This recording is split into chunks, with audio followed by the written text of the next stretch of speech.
तुम्हारा मन पड़े जो जो दो, पर इतना याद रखो कि अपने बच्चों को एक संस्कार भी जरूर दीजिए। संस्कार का होना बहुत जरूरी है कल्याण करने के लिए। यह अविरल कथा। कहा कि पितृलोक से जब भगवान देवाधिदेव महादेव, भगवान शंकर, माँ जगतजननी जगदम्बा माता पार्वती जी पितृलोक से जब जाने लगे, पितृलोक से जब निकलने लगे, जाने लगे, तो पितृलोक से जाते जाते भगवान पितृदेव ने भगवान शिव जी को रोका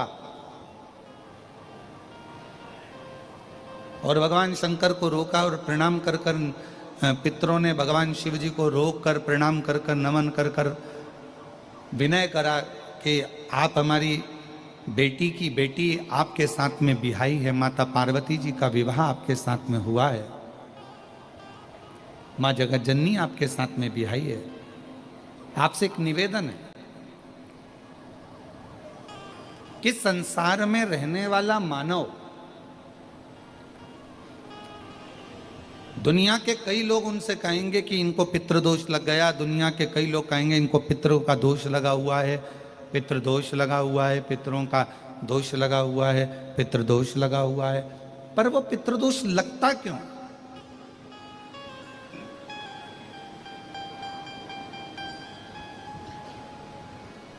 पितृदोष लगने का कारण है क्या?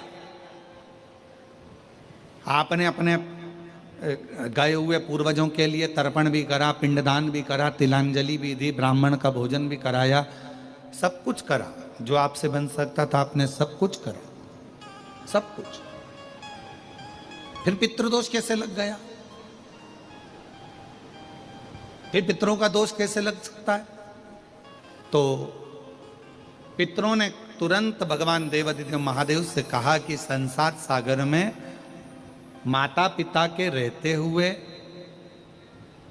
उनका आदर ना कर पाना, या माता पिता को जब प्यास लगी उस समय पर जल प्राप्त ना हो पाना, या किसी न किसी रूप में माता पिता के पूर्वजों के आदर से वंचित रह जाना, फिर माता पिता के चले जाने के बाद, बुजुर्गों के चले जाने के बाद वो दोष घर में लग जाना पितृदोष की संज्ञा में आता।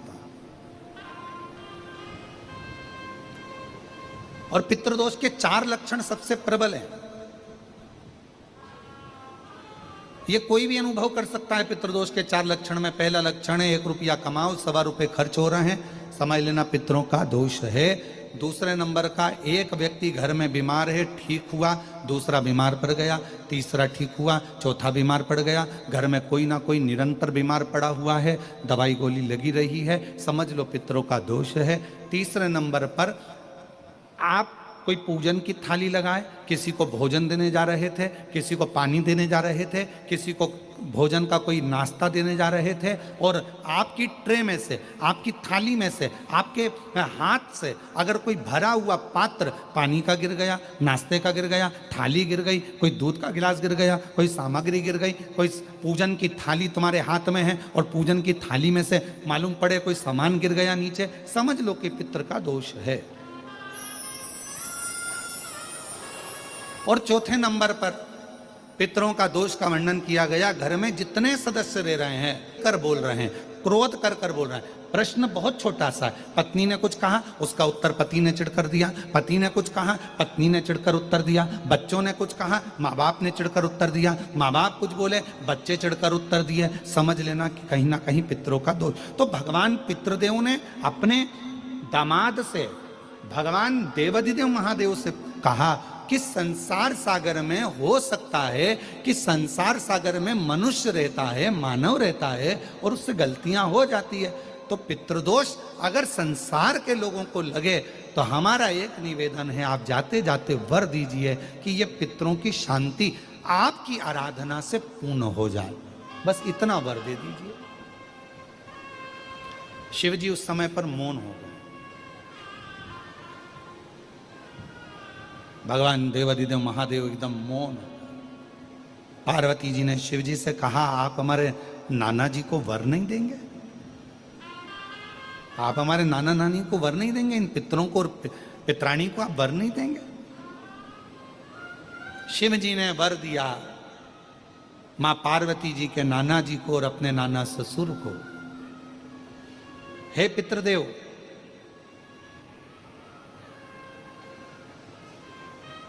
मैं आपको वर देता हूं, श्राद्ध पक्ष के 16 दिन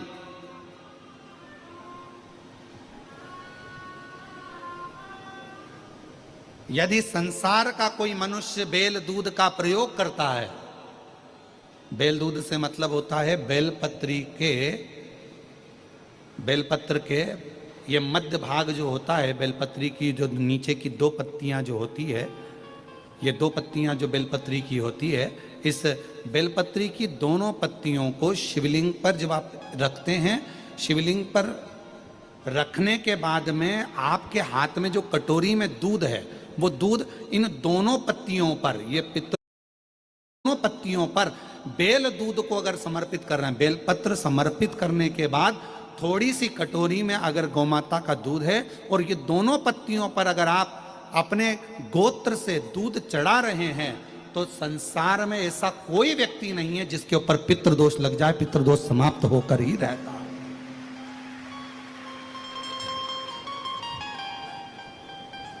शिवलिंग पर बेलपत्र चढ़ाई, बेलपत्र चढ़ाकर ये नीचे की जो पत्ती है, आपका जो दूध का भाग है वो 2 पत्ती पर चढ़ना चाहिए, तीसरी पत्ती पर जल का भाग आता, 2 पत्ती पर आपका दूध का भाग रहे।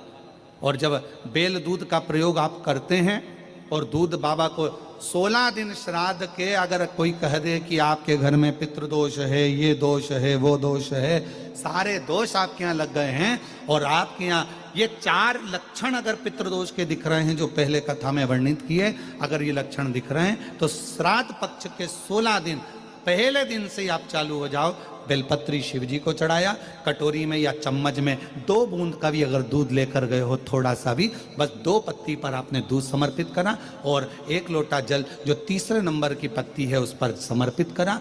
आपको 16 दिन करने के बाद आपको खुद अनुभव होगा 17वें और 18वें दिन से कि मेरे घर में ऐसा लग रहा है कि सब शांति है और कोई किसी से चिढ़कर बात नहीं कर रहा, लक्ष्मी की वृद्धि अपने आप होना प्रारंभ।